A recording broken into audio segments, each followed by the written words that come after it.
Gaza itu kan di daerah Palestina Ah, Selatan ya. iya. Itu Palestina. Memang Palestina yang Palestina. sekarang. Oke. Tapi Palestina itu belum menjadi sebuah negara saat itu. Jadi kalau orang Indonesia tuh kan saya pernah ada tonton orang tuh di TV. Ini ada koin dari tahun 1927.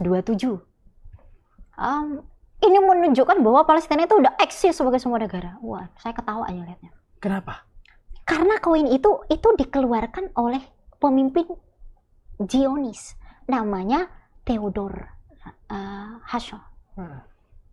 Itu dikeluarkan pada tahun 1902. Mereka itu punya nama namanya Anglo-Palestine Bank. Kami ini orang Yahudi itu harus menguasai dunia ini. Maka kami harus ada perbankan. Dikeluarkanlah mata uang itu. Palestina di sana, kalau kita lihat di koin itu ada huruf Ibrani-nya toh. Itu ada kata Yod, Alef dan Yod. Yod itu merujuk kepada Israel. Palestina itu belum ada. Kenapa itu Palestina? Kembali lagi ke sejarah ratusan tahun.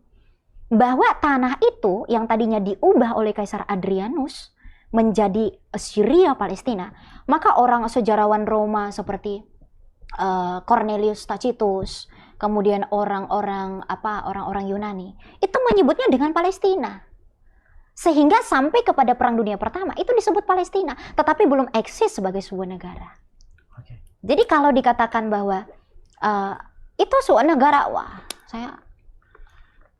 Saya minum dulu ya untuk bisa mencerna semua. begitu. Bahkan yang menandatangani uang itu pun itu ya orang Inggris, karena kan Inggris yang memenangkan itu toh. Bob, Gitu. ini kan kota suci ya. Kota suci. Ini kan kota suci sebenarnya kan. Kota suci. Yesus itu lahirnya di Bethlehem. Oke, Bethlehem itu ada di mana? Ya di Israel. Oh, ada di Israel. Dan itu beda dengan Yerusalem.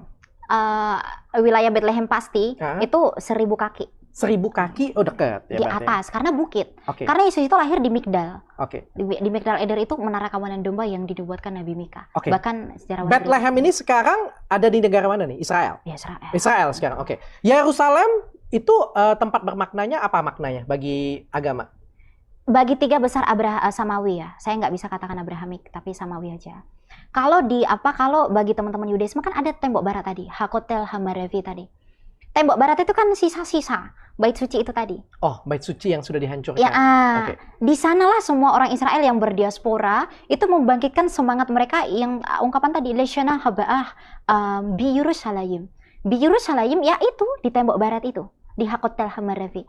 Jadi semua orang yang berdiaspora itu rindu selalu ke Yerusalem setiap Paskah mereka. Ziarahnya ke sana. Ke Yerusalem. Betul. Sama kayak kalau misalnya kita kalau Muslim mungkin ke Mekah ya. Ke Mekah itu khas sejarah, betul. Oke, kalau kita ziarahnya itu adalah ke Yerusalem, ke Bait Allah tadi yang sudah dihancurkan. Itu Yudaisme bukan kita. Yudaisme. Kita Oke, Kristen. Yudaisme. Kalau di Kristen sendiri apa itu maknanya? sebenarnya kita tidak punya keistimewaan lagi di sana. Karena orang Kristen itu ketika Yesus berkata kepada perempuan Samaria bahwa akan tiba saatnya engkau menyembah di dalam roh dan kebenaran. Kamu tidak akan menyembah di bukit ini, di Gerizim, dan juga bukan di Sion, di Yerusalem tadi. Oke. Jadi kita itu tidak punya, Israel itu memang pernah istimewa dulu. Dulu, sekarang udah enggak lagi. Oke, bagi umat Katolik atau Kristen itu sebenarnya ya hanya anggapan historis saja. Hanya sejarah saja, Ya, tapi teologis enggak ada lagi. Secara teologis tidak ada lagi. Tapi secara Judaism ada kayak gitu punya ya. Oke, secara Muslim? Kalau Muslim kan di sana ada Dome of the Rock toh, Masjid Al-Aqsa juga, sama masjid yang hitam. Itu di Yerusalem? Itu di Yerusalem. Oke, pertanyaannya Yerusalem itu punya siapa sekarang? Yerusalem itu ya di bawah pemerintahan Israel. Masih di bawah Israel? Iya. Sudah di bawah Israel? Di bawah kekuasaan mereka. Kalau secara resmi status hukum saya nggak tahu persis, tapi masih di dalam kekuasaan mereka. Oke. Begitu. Kan itu yang selalu diperebutkan. Oke. Berarti ini bukan perang agama kalau saya ya tidak boleh dikatakan ini adalah perang perebutan wilayah. Orang Yahudi, bukan orang Yahudi yang pengen mengambil kembali tempat dia. Tempat dia. Oke. Orang Yahudi, Judaism, Katolik, Kristen itu berbeda.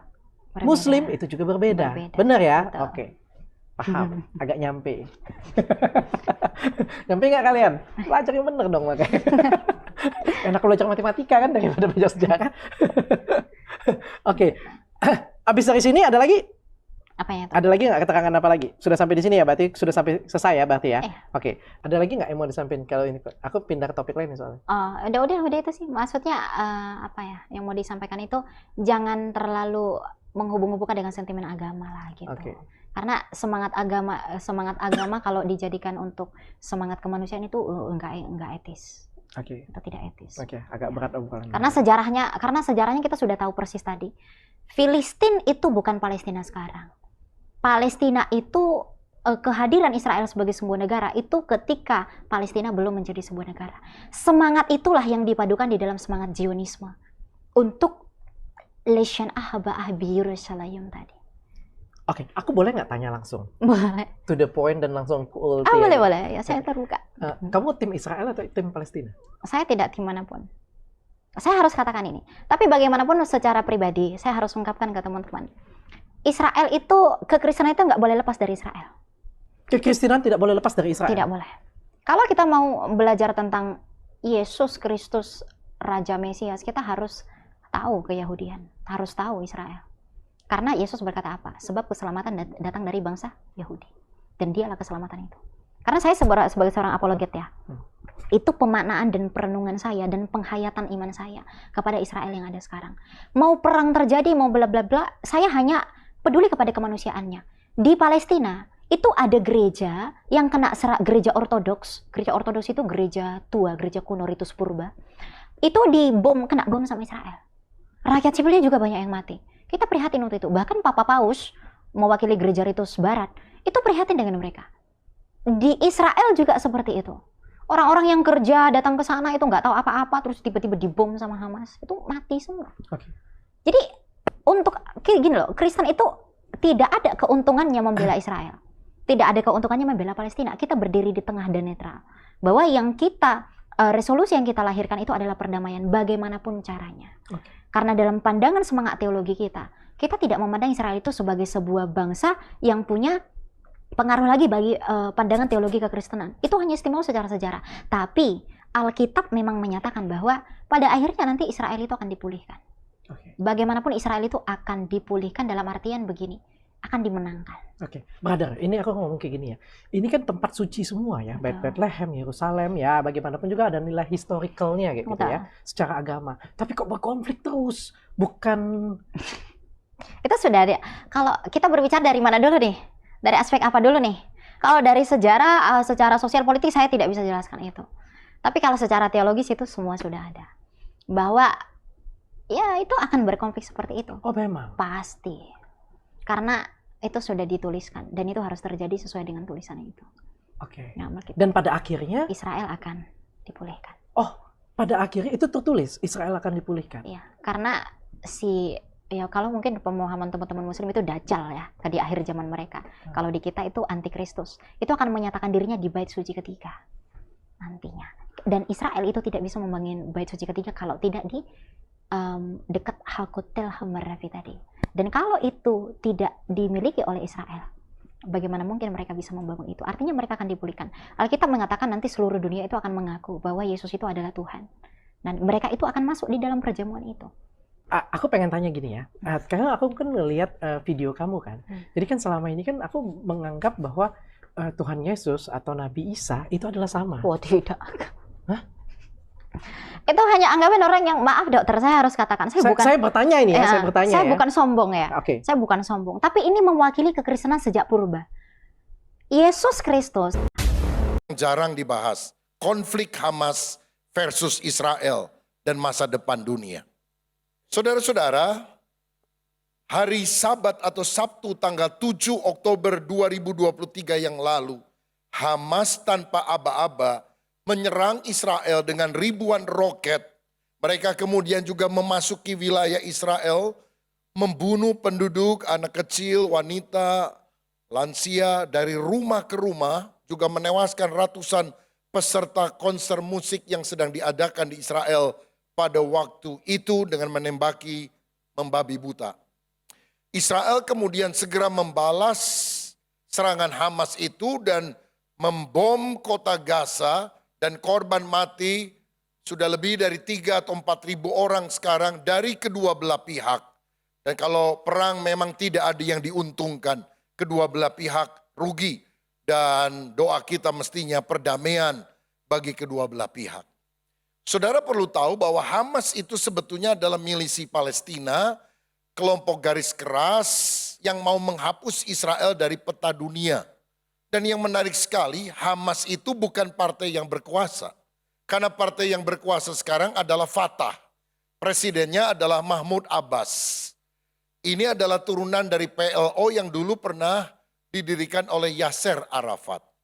Tetapi Hamas adalah fraksi yang lain. Ini dua selalu bertentangan memang. Kalau ini garis keras Hamas, barangkali kalau di sini HTI, FPI. Kalau pemerintahan yang sah sekarang adalah Fatah dengan presidennya Mahmud Abbas. Dan Mahmud Abbas beberapa hari yang lalu sudah mengumumkan bahwa dia tidak bertanggung jawab soal apa yang dilakukan oleh Hamas. Saudara-saudara, pertanyaannya apakah Hamas dan Gaza ada di dalam Alkitab atau tidak? Kalau saya baca dalam Kejadian 6 ayat 11, ada firman yang berkata demikian. Kejadian 6 ayat 11. Adapun bumi itu telah rusak di hadapan Allah dan penuh dengan kekerasan. Kata kekerasan yang dipakai di sini dari bahasa Inggrisnya violence berasal dari kata Ibrani, Hamas. Hamas yang dicatat di dalam Alkitab artinya violence, kekerasan. Bagaimana dengan Gaza? Gaza adalah kota yang berkali-kali dicatat dalam Alkitab Perjanjian Lama. Ini kota yang sangat tua. Juga di Perjanjian Baru ada sedikit catatan tentang Gaza. Salah satunya saya mau bacakan. Bisa tolong dimunculkan ayatnya. Amos 1 ayat 6 dan 7. Beginilah firman Tuhan, karena 3 perbuatan jahat Gaza, bahkan 4, aku tidak akan menarik kembali keputusanku. Oleh karena mereka telah mengangkut ke dalam pembuangan suatu bangsa seluruhnya untuk diserahkan kepada Edom. Aku akan melepas api ke dalam tembok Gaza sehingga purinya dimakan habis. Ini nubuatan bahwa kota-kota di Gaza akan dimakan api sehingga puri-purinya akan habis. Ini pernah terjadi dalam pendudukan Yunani, pendudukan Romawi pada zaman dulu, tapi juga bisa terjadi pada masa kini, khususnya hari-hari di mana kita hidup ketika Hamas berperang melawan Israel. Pertanyaan pentingnya adalah, apakah perang Hamas versus Israel adalah perang yang dinubuatkan oleh Alkitab? Apakah ini akan mengakibatkan perang dunia ketiga? Jika misalnya Amerika Serikat dan negara barat membantu Israel, sedangkan Iran, Rusia, dan juga China membantu Palestina misalnya. Mari kita pelajari peta sejarah akhir zaman supaya kita tidak buta terhadap apa yang sedang terjadi. Karena saya percaya Alkitab adalah firman Allah yang sudah memberitahukan dulu ribuan tahun yang lalu sebelum sebuah peristiwa terjadi. Itu sebabnya mengapa saya percaya Alkitab adalah firman yang diilhamkan oleh Allah. Peristiwanya belum terjadi, tapi semuanya sudah ada di sini. Nah, kalau kita baca di dalam Matius 24 ayat 6 dan 7, kita memperhatikan bahwa perang merupakan tanda zaman. Dikatakan demikian, kamu akan mendengar deru perang atau kabar-kabar tentang perang, namun berawas-awaslah, jangan kamu gelisah sebab semuanya itu harus terjadi, tetapi itu belum kesudahannya. Sebab bangsa akan bangkit melawan bangsa, dan kerajaan melawan kerajaan, akan ada kelaparan dan gempa bumi di berbagai tempat. Sekarang kita sudah mendengar deru perang, kabar-kabar tentang perang. Waktu lalu kita dengar jangan-jangan Taiwan akan dicaplok oleh China. Demikianlah cuplikan video ini. Jika ingin menjadi berkat bagi banyak orang, silahkan subscribe, like, dan komen. Semoga Tuhan Yesus memberkati. Immanuel. Amin.